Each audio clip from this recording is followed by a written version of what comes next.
Yeah, we did it. We did it. We did it. Yellow hicimos. We did it. We did it. Oh yeah. Les Mis. We did Les Mis in 2 months. I read all the pages. He read it in 2 months. He hasn't watched the film yet. Ah, killed it. I should celebrate with a song. Eat it up, catch a charge, extra large and extra hard. Put this pussy right in your face, swipe your nose like credit card. Before we celebrate any further, let's talk about the journey of how I've got to this point. A little joke that I made with Charlotte from Coiny Reads has turned into reality. He mentioned that a book that he has been desperate to read but hasn't done so for whatever reason was Ulysses by James Joyce. And him saying that kind of sparked something in me, and I mentioned James Joyce Ulysses as a book that I have absolutely no intention in reading. And that, dear watcher, is how this all began. Why? Because almost every single day for a very long time after I made the statement, I never want to read James Joyce's Ulysses, Kieran would message me on Instagram or YouTube being like, so when are we buddy reading Ulysses? When are we buddy reading Ulysses? And no, it is not an exaggeration to say that it was multiple times per week. Every single time I thought he was close to dropping the subject, he would pick it up again. It was never ending, guys. It was never ending. Fine, you want me to read this horrible, challenging thing that at some point has no punctuation in it, then fine, I'm going to set a literary challenge for you. And miraculously, Kieran accepted this challenge. Yes, we will be reading the short novella. Oh, why? You know I'm not the biggest fan of classics. I've not even watched the musical. I know nothing about it apart from Jean Valjean and his prison number that I always think is 90210, but apparently that's a different thing. Why? Why have we decided to do this? Les Mis in 3 months. Can it be done? I don't know. I'm gonna throw this at my phone now. I now know Jean Valjean's number is a 90210. Look at that idiot over there. How chonky's your book? Is it this chonky? Spank test. That, ooh. That feels really... It's mine! I broke the spine! I have become Les Misérables! 2 months! Come on! I read this book for like a minimum of like 3 hours a day, and it killed me! Am I proud that I've read this book? I don't really know. Maybe I have like the clout to say that I've read Les Mis and that I can go, I'm actually in the book, but you know what? I think the film would be better. You have to appreciate this is like a work of its time, therefore French Romanticism is all throughout this. So you can't really class it as like a realist book, you can't really class it like a naturalist book. There are things that happen that logically wouldn't happen, but in regards to like museship, in regards to political stance, in regards to like deconstructing the societal norms, this is a romantic text and you have to treat it as such. But does that mean it's a good romantic text? Oh, well, we'll talk about that later on. Les Misérables.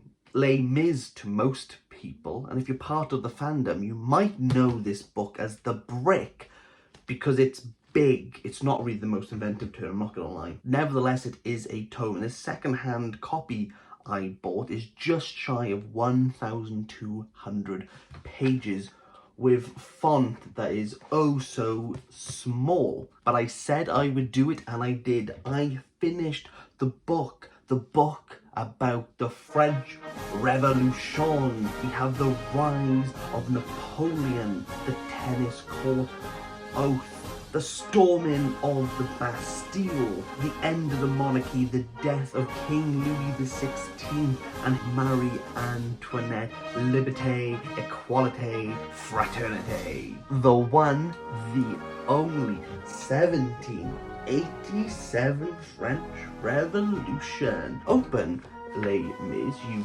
turn a page and you get a little quote from Horteville House. That's an amazing name. But you turn over again, part 1, Fontaine. The first sentence. In 1815, let's just stop right there. Wait, what? Yeah, I hate to break it to you. You know the book that's about the French Revolution? It's not about the French Revolution. This book is the lead up, the happenings and the consequences of a rebellion that happened in Paris in June 1832. Which is known as the June 1832 Rebellion. Or if you're a cool kid, the Paris uprising of 1832. It doesn't have the pizzazz of French Revolution. Like, that's really what I was expecting a bit. Let's segue into what this review is and what it isn't going to be. I am going to talk about themes. I'm going to talk about things that interest me with this novel. What I'm not going to do is give you a plot summary or talk about plot points. When it comes to a book this size, it's impossible. However, after reading and scrolling through YouTube for some summaries, the best one, and it sounds weird coming out of my mouth, it's Thug Notes. Thug Notes have done the best summary to Les Mis. Another reason, and probably the most obvious, is that this is a highly successful musical that has been touring around Broadway and the West End for over 25 years. You've probably watched it. That is the plot of this book. You've probably seen the film with Hugh Jackman in. That is the plot of this novel. You've probably seen the TV series. BBC did one. You might even be one of those people who've seen the modern French retelling of Les Mis. I'm not going to talk about plot. If you've watched any of those, you get the plot. Now, you can watch that film quicker than reading this book. So why would you read this book? Why, if you know the story, would you go through 1,200 pages, or just shy of, a story that you already know? This is what I'm going to do with this book. I think something needs to be said for big books in general. There's no doubt about it. When you're reading something as chunky as this, when you were dedicated so much time into these pages, into these characters, there has to be some bias. People say big books are worth it, but if you're really dedicating yourself, say 2 months into a book, you've put so much concentration, dedication, you've disciplined yourself to get through it, to reach the end, are you really going to say that it's a bad book? Most people have given up. Getting to the end of a big book is not a sprint. It's an endurance test. Yes, I read Les Mis in 2 months, but I put a lot of hours. I disciplined myself to stay up like 2 o'clock at night sometimes. Like, removing myself from 6 p.m. to 2 a.m. to read it. Like, take the time to get through it, to understand what was going on. And I don't think reading a book quickly should be a passage that it's a good book. I think when you spend a lot of time with a book, regardless of size, it's going to stay with you. You're going to understand that depth that the author has put into the novel. So I think always be aware with people when they say you should read this because it's big. And even with me right now, be aware. I mentioned earlier on, this is a work of romanticism. Now, in regards to romanticism, we have to remember that realism, French realism, such as Émile Zola, and naturalism, came as a reaction towards romanticism, and Hugo is right at the peak of French romanticism. Now, what's interesting about romanticism and why Les Mis holds as a text of pure romanticism in my eyes is that romanticism works in broad brushstrokes where we talk about form and style. The romance novel is very romantic. Now, I want to be clear, when we talk about romantic in romanticism, we're not talking about love here. We're talking about romance. We're talking about outrage, outcry, revolution. That is what romanticism has at its heart. For the little r romance, big R romanticism wants a muse, a beauty, a fixation point, something to strive towards, something to obtain. Now, because this is romanticism, we're rebelling against classicism. This isn't a traditional, this isn't a classic beauty. John Keats' ending line in Ode to a Grecian Urn is beauty is truth, truth, beauty. Now, undoubtedly, there could be a fact that a muse is a real person, and in Les Mis, Cosette is that muse. Marius sees her in a garden and drops everything. All reason, all logic is pushed to the side. If you come with the notion of realism, of naturalism towards this book, it seems illogical, and that it's because it is. It's not meant to be real. It's not meant to be fathomable to some degree. This trend is something that Keats noticed within the Romantic works. I'm really going to concentrate it down for you. Negative capability. It is the fact when something is so beautiful that reality is obliterated. Logic becomes illogical. Keep in mind that a beauty doesn't have to be a classical muse. We're rebelling against those notions. Beauty can be something abstract, and this is why the Romantics really have a foothold in the historic novel. Les Mis is the perfect example of this. Hugo is not so much telling us what happens, he is documenting it. He is contextualizing history for us. If you don't know anything about the June Rebellion, this book will give you everything that you need to know. The breadth and scope of this novel is somewhat awe-inspiring. Hugo focuses, like many Romantics, on the common man, childhood, adolescence, growing up. All of this is explored through Jean Valjean, Fantine, Cosette, Marius, Gavroche, Javert, the Thénardiers. They are all common people, and you get in time so much detail, the workings of these people, why they end up in their situations, why sometimes a wretchedness takes them from their position and makes them more lowly. This 19th century Parisian tour takes you down to the depths of the French people. We see the inner workings and the happenstances of people that allow them to depreciate over time, to put themselves in situations that they would dread to think of, that they would never dream to be in the situation. We'll see people who have a fairly good standing in France and how they scum down to other people's levels. And for what? A rebellion? An outcry? A protest to show that things can change or that things must change. Many people die during this rebellion. The people who start the rebellion don't really get what they want. All to be buried in one of France's largest necropolises on unnamed grave, where no one would know who they are. No one would know that they died. No one would be there to remember them if it wasn't for a book like this. Kickstart up the review. It is hailing outside. So if you can hear that, just enjoy that ambiance. That's craziness.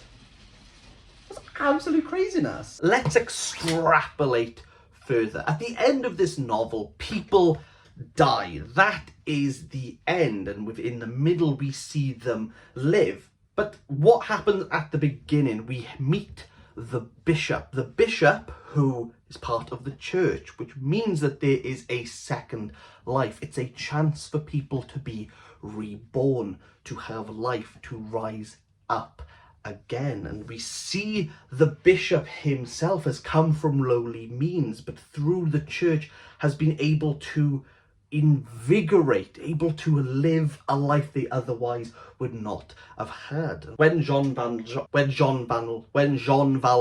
turns up, why can't I say it? When Jean Valjean turns up, correlations are made between the two characters, but this doesn't happen instinctively. This doesn't happen as we are in the church. Even when the bishop is no longer an active part of this story, Hugo ensures that the parallels are still spooled out. In the section that is Fantine, the church plays a predominant role, but religion and the church come up multiple times within this story. Whatever medium you choose to engage with this matter, I think it's worth considering the secular and the religious. Is it the relationship that constrains or liberates? The church is ever present, and unlike the monarchy that people thought was stable, came to an end. Napoleon's regime, we now know, came to an end. All these things can flux, but the religious stays constant. If you're going to tackle this book, always have one hand latched onto religious. That's going to be a constant. Always keep it in mind. Your other hand is going to have a workout trying to grapple with the cast of this story, of which so many people. The book's huge. It's going to have a crowd of people in, but trying to remember the names and the relationships was mental gymnastics. There's characters in here that I could name but couldn't tell you where they fit in the story, and vice versa. I know where they are and their purpose, but couldn't tell you their name in any way, shape or form. There's a lot to maintain, and what doesn't help is that you're not constantly with these characters. Famously known, possibly infamously known, are the digressions, of which there are a lot. Well, how many's a lot, you might say? Let's go to the chalkboard.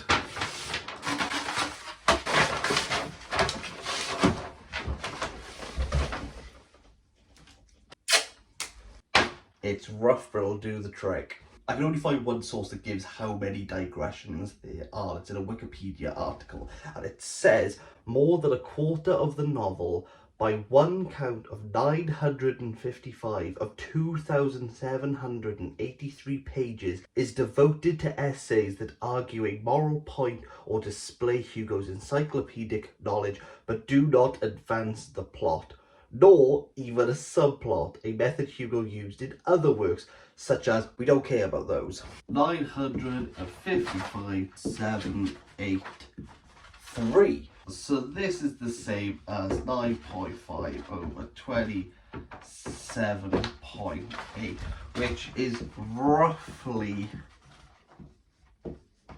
1/3. That is pointless digression. One thing I want to highlight is that my copy is 2,783 pages long, and neither is any copy that I could find of Les Mis. Mine is 1,194. So let's plug it in. A total of 1,194 pages. We'll divide that by 3, which equals 9/8. Third of this, that amount doesn't advance the plot or the subplot in any copy that you get of Les Mis. A third of it, roughly, is digressions. That alone would put Gavroche singing constantly throughout the streets of Paris. For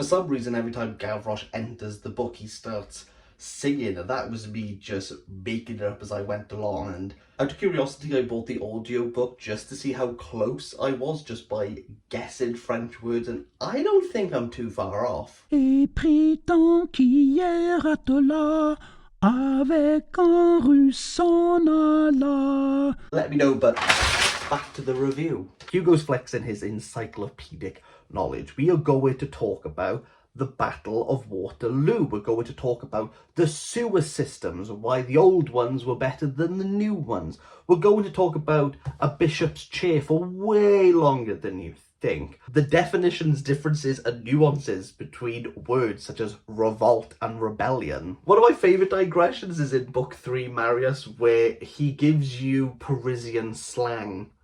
And just expects you to just pick it up. What's not always great, or maybe it is, I quite like it in a charming way, is that Victor Hugo won't retell you something. Throughout the book he goes, we spoke about this before, so I'm not going to talk about it again.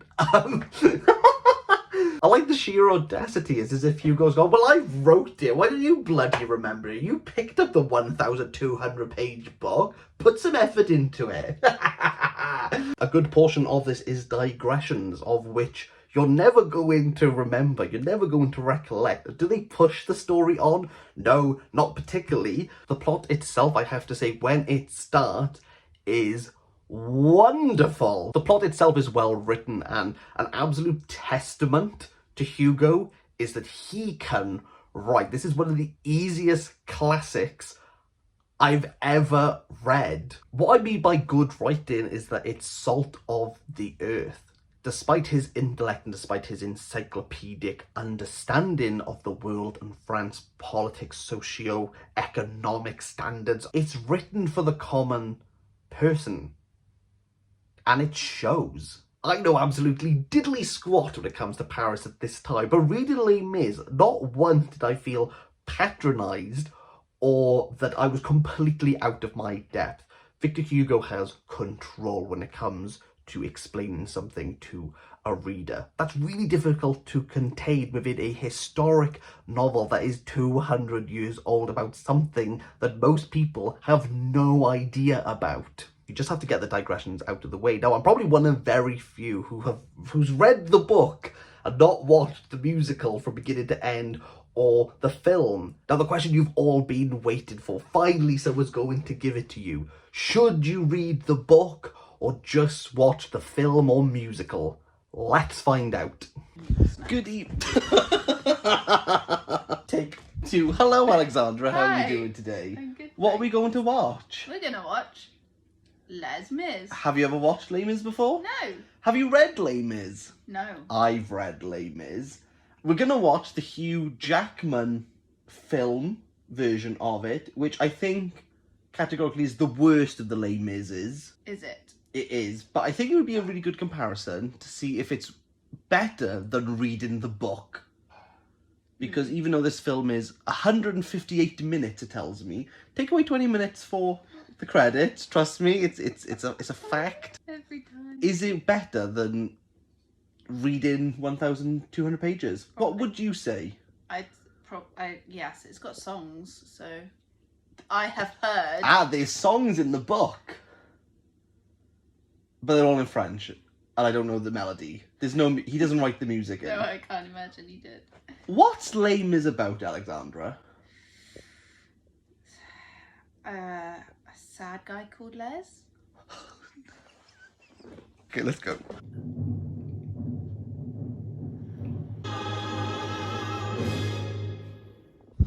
Well, hey, it's been nearly 2.5 hours. How did you find that? Enjoyable. Good. I also thought it was good. Followed the story. You Didn't all the way miss a through. beat. Do you know what? My favourite part is when you forgot that Hugh Jackman plays Jean Valjean all the way through the film. So when they're thinking, who is Monsieur Le Maire? You were like, I don't know. Who could it be? Would you read a book? No. Okay. Yeah, not going to lie. If that's the worst Les Mis adaptation, just watch the film. Because people are going to talk about the plot, which is really good. That's like, to engage with someone and have a conversation about Les Mis, that's all you're going to talk about are the characters and the plot. No one, if you are, stop being this person, is going to sit down with someone and being like, hey, do you remember the bit where he spoke for 5 pages about the bishop's chair? Ugh! No one's doing that! Yeah, some detail you're gonna miss out on. Some things are glossed over. But as a condensed version of what Victor wants to tell you, it does the trick. It does the trick 100%. Why would you want to read this book? Maybe to get a bit more understanding of France. Maybe just to say that you've read it. Maybe because you have a reference point of the film and the musical, you might want to break into this. But if you have an understanding of the film and the musical, the plot you'll follow quite easily. But again, you're just going to have to deal with the digressions. And are the digressions going to make or break this book? They're going to break it because they're mostly boring. In a masochistic way, I'm happy I read it, but I think really still I'm only saying that because it's so long that I can just say I've read it. And is that impressive? Not really. It's quite pretentious, and the only thing I'm really going to be able to tell anyone is what they've seen in the musical or what they've watched on the film. And yes, you can pick out the slight differences between the characters and what actually happens and the depth that Hugo goes into those certain sections. I don't think this is worth the read. If you're a die-hard fan, you've probably read this already or are contemplating doing it. But if you're not, you can put this off for one day more. And I think that would be a wonderful way of ending this, wouldn't it? With a rendition of One Day More. Enjoy. Okay, Hazy, this is like the down low. I kind of made a promise to myself that I would sing this to end my Les Mis review. But like, there's no time, and everyone's in the house. But your mum has gone out to do the weekly shops. It's just going to be me and you, so we can just sing one day more. Another day, another destiny. This never-ending road to Calvary. These men who seem to know my crimes will surely come a second time. One day I did not live until today. How can I live when we are parted? One day more, tomorrow you'll be worlds away. And yet with you my world has started. One more day all on my own. Will we ever meet again? One more day with him not caring. I was born to be with you. What a life might have known. And I swear I will be true. But he never saw me there.